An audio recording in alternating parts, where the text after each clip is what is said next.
Imagine you've saved $40,000 for a house. You add a little more every month, but as the balance grows, the same question gets harder to ignore. What should you do with the money while you're waiting to buy? If you leave it in cash, you may have to watch the stock market climb without you. But investing brings a different fear. What if the market falls 6 months before you find the right home and takes part of your down payment with it? Neither option feels completely safe. So you look for answers and find two camps arguing about which performs better, property or stocks. But expected returns aren't what should decide this. The more important question is, when might this money need to become a front door? The simplest way to think about this is a concept I call money with a date. Every dollar has a job, and that job depends less on the return it could earn than on when you'll need it. Money for retirement in 30 years has time to grow. It can go through a bad year because it has decades to recover. A down payment you'll need in 2 years doesn't have that luxury. Its job isn't to earn the highest possible return. Its job is to be available when the right home appears. The timeline gives the same money a completely different purpose. That's why slogans like renting is throwing money away or your house is not an investment don't help much here. They focus on which asset wins instead of asking when the money is due. If you're saving for a home, that timeline should guide the decision, not whatever the market happens to be doing this month. Now let's see what happens when money you'll need soon is invested as though it has 30 years ahead of it.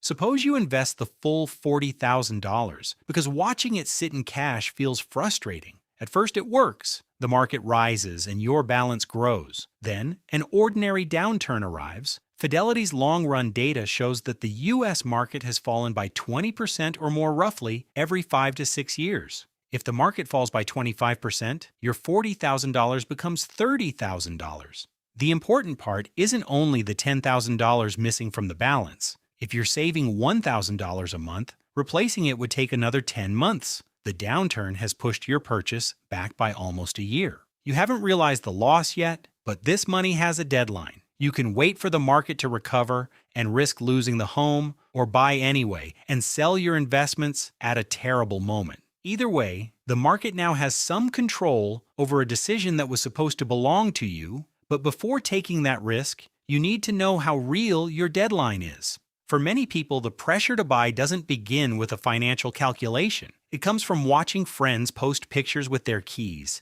hearing parents ask when you'll buy, and feeling as though everyone else has entered adulthood while you're still paying rent. A home is a visible symbol of progress, but that doesn't automatically make it your goal. So ask yourself, what would happen if the purchase had to wait another year? Would it simply be disappointing, or would it create a genuine problem in your life? A growing family, an expiring lease, or an upcoming school year might make the timeline difficult to change. If the pressure is mainly social, you may have more flexibility than you thought. That distinction matters because flexibility determines how much short-term volatility you can accept. You now have the two pieces needed to make the decision: when you expect to buy and what happens if that date moves. Start with 3 questions. First, when are you likely to need the money? If the purchase has to happen within about 3 years, keeping the money you need in stocks becomes difficult to justify. Cash or a safe interest-paying account may offer less growth, but 3 years isn't enough time to rely on the market recovering from a major decline. The second question is whether the date can genuinely move. Perhaps you're thinking about buying in 5 years, but you'd be comfortable waiting 6 or 7. That puts you in the uncertain middle, where the usual advice is to split everything in half. But 50-50 is arbitrary. It doesn't tell you whether either half will be enough to complete the purchase. That leads to the third question. How much of the money is indispensable? Instead of dividing everything equally, separate the amount the purchase cannot happen without from the money that is genuinely flexible. If you need $50,000 and losing even $5,000 would prevent you from buying, that entire $50,000 should remain protected.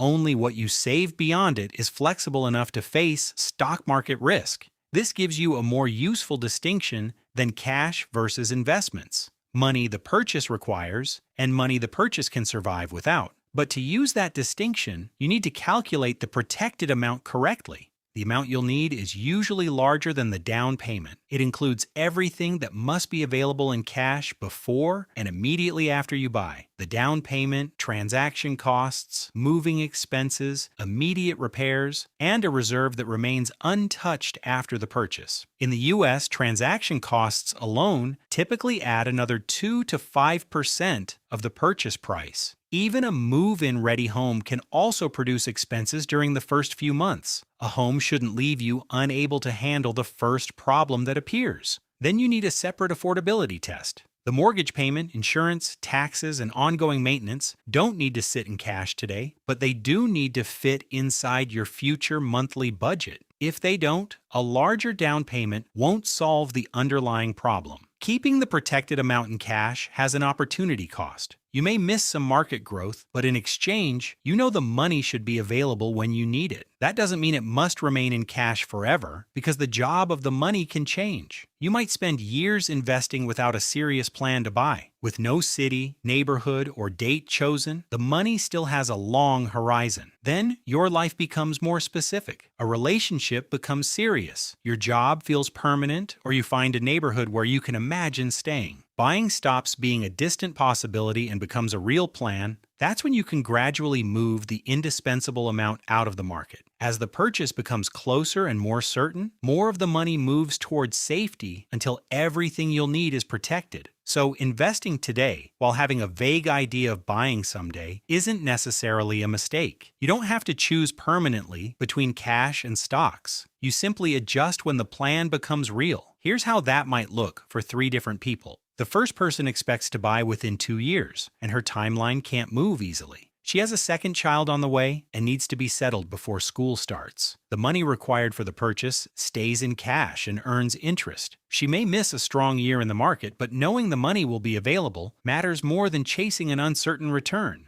The second person might buy in 5 years, but he'd be comfortable waiting longer. He builds the indispensable amount in safety and invests only what he saves beyond it. If markets fall, the original plan still survives. If they rise, the extra growth may allow him to buy sooner or keep a larger reserve. Either way, the market doesn't decide whether the purchase can happen. The third person realizes that buying was never really his goal. It was something he assumed he should want because the people around him were doing it. The money he'd labeled house keeps its long horizon, and he continues renting. Renting while investing the difference can be a legitimate strategy, but only if that difference is actually invested. Otherwise, he's simply renting and spending the rest. These 3 people make different choices, but not because they have different predictions about the market. Their timelines are different, so their money needs to do different jobs. That's what money with a date means. Once you know when the money may be needed and how flexible that date is, the choice between saving and investing becomes much easier. So here's my question.